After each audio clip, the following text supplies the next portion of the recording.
Ada banyak pertanyaan yang belum terjawab dalam fisika. Bagaimana energi dan materi universal muncul, dari mana gravitasi berasal, dan masih banyak lagi. Kita telah mencoba selama bertahun-tahun untuk mendapatkan jawaban atas pertanyaan-pertanyaan ini, dan salah satu orang yang mencoba melakukan hal ini adalah Paramahamsa Tewari, penulis teori pusaran antariksa atau Space Vortex Theory. Teori apakah ini dan apa yang dikatakannya tentang hukum-hukum tersembunyi di alam semesta kita? Yuk kita cari tahu. Paramahamsa Tewari adalah mantan Direktur Eksekutif Nuclear Power Corporation India. Dia meneliti Space Vortex Theory atau disingkat SVT yang pertama kali diusulkan oleh René Descartes dan menyempurnakannya. Dia selalu terinspirasi oleh fisika dan para ahli fisika, bahkan sejak masih menjadi mahasiswa teknik elektro. Setelah mempelajari hukum fisika secara mendalam, dia menemukan persamaan baru yang mendefinisikan materi serta massa dan muatan elektron. Setelah itu, dia menemukan SVT. Teori ini mencoba menjelaskan fenomena yang tidak dapat dijelaskan dalam fisika, termasuk asal mula elektron dan medan energi gravitasi, elektrostatik, dan elektromagnetik, serta hal-hal lainnya. Teori ini juga menjelaskan 6 hukum alam semesta yang tersembunyi yang mendasari seluruh dunia kita. Tapi pertama-tama, mari kita bahas tentang teori itu sendiri.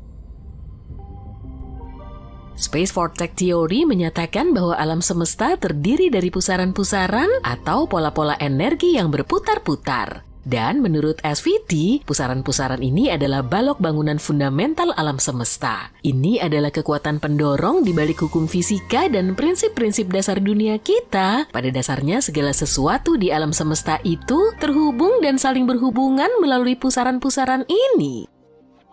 Teori ini tidak terlalu didasarkan pada pengamatan nyata, melainkan pada model matematika dan pemodelan komputasi. Sebagai contoh, beberapa model komputasi menunjukkan bagaimana vortisitas ini bekerja dalam hidrodinamika dan fisika plasma. Model-model ini menunjukkan bahwa vortisivitas dalam sistem seperti itu dapat memiliki titik pusat daya tarik dan dapat saling berhubungan. Model lain digunakan untuk mempelajari bagaimana energi di dalam pusaran bergerak dan hal itu dapat menciptakan frekuensi dan getaran yang berbeda. Namun, beberapa ahli mengkritik SVT karena hanya menggunakan model dan simulasi. Kritik terbesarnya adalah bahwa teori ini tidak dapat benar-benar diuji. Teori ini bergantung pada matematika dan bukan pada data eksperimental. Itu sebabnya teori ini tidak dapat diterima sebagai teori ilmiah arus utama. Namun teori ini masih cukup menarik dan memberikan perspektif yang unik tentang alam semesta dan pemahaman kita tentang hukum fisika. Sebagai contoh, menurut SVT, alam semesta memiliki beberapa aturan tersembunyi mendasar yang menyebabkan terciptanya materi fundamental, asal mulanya, dan pergerakannya. Apa saja hukum-hukum ini dan apa isinya? Baiklah, mari kita bahas.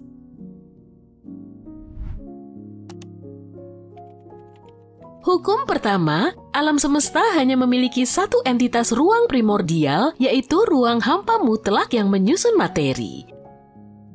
Hukum ini menyatakan bahwa ruang adalah balok bangunan fundamental alam semesta dan bertanggung jawab untuk menyusun materi. Hukum ini menyatakan bahwa ruang adalah entitas fundamental yang menciptakan dan mempertahankan struktur materi, dan semua materi di alam semesta terdiri dari partikel-partikel fundamental yang sama seperti elektron dan positron. Yuk kita coba menjelaskannya dengan kata-kata yang sederhana. Bayangkan alam semesta ini seperti satu set Lego yang besar. Seperti halnya semua Lego terbuat dari balok-balok dasar yang sama, alam semesta juga terbuat dari balok-balok bangunan dasar yang sama. Balok-balok ini disebut elektron dan positron. Tapi, apa yang menyatukan semua balok ini? Ruang tentu saja. Ruang memberikan bentuk dan struktur seperti halnya wadah plastik yang menyatukan semua balok-balok Lego dalam satu set. Jadi hukum pertama menyatakan bahwa ruang adalah balok bangunan fundamental yang menyusun materi dan menyatukan segala sesuatu di alam semesta.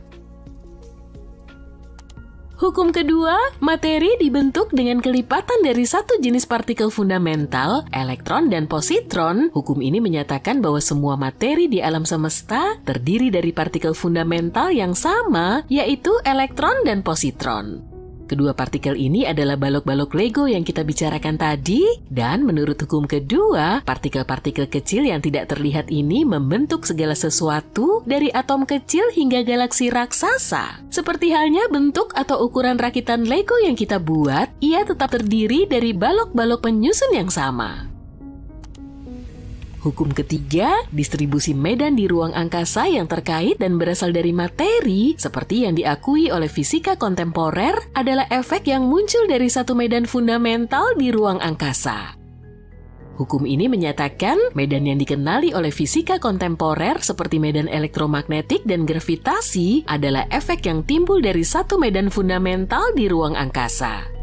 Hukum ini menunjukkan bahwa medan fundamental ini bertanggung jawab untuk menciptakan segala sesuatu yang kita amati di alam semesta. Jadi, mari kita membuatnya lebih sederhana.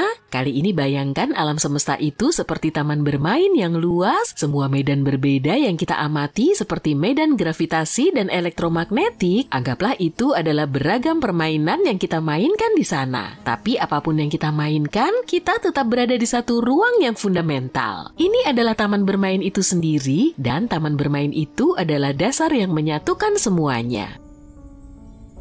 Menurut hukum ketiga, tanpa taman bermain, kita tidak akan bisa memainkan permainan apapun, dan tanpa medan fundamental di ruang angkasa, kita tidak akan bisa mengamati medan apapun di alam semesta.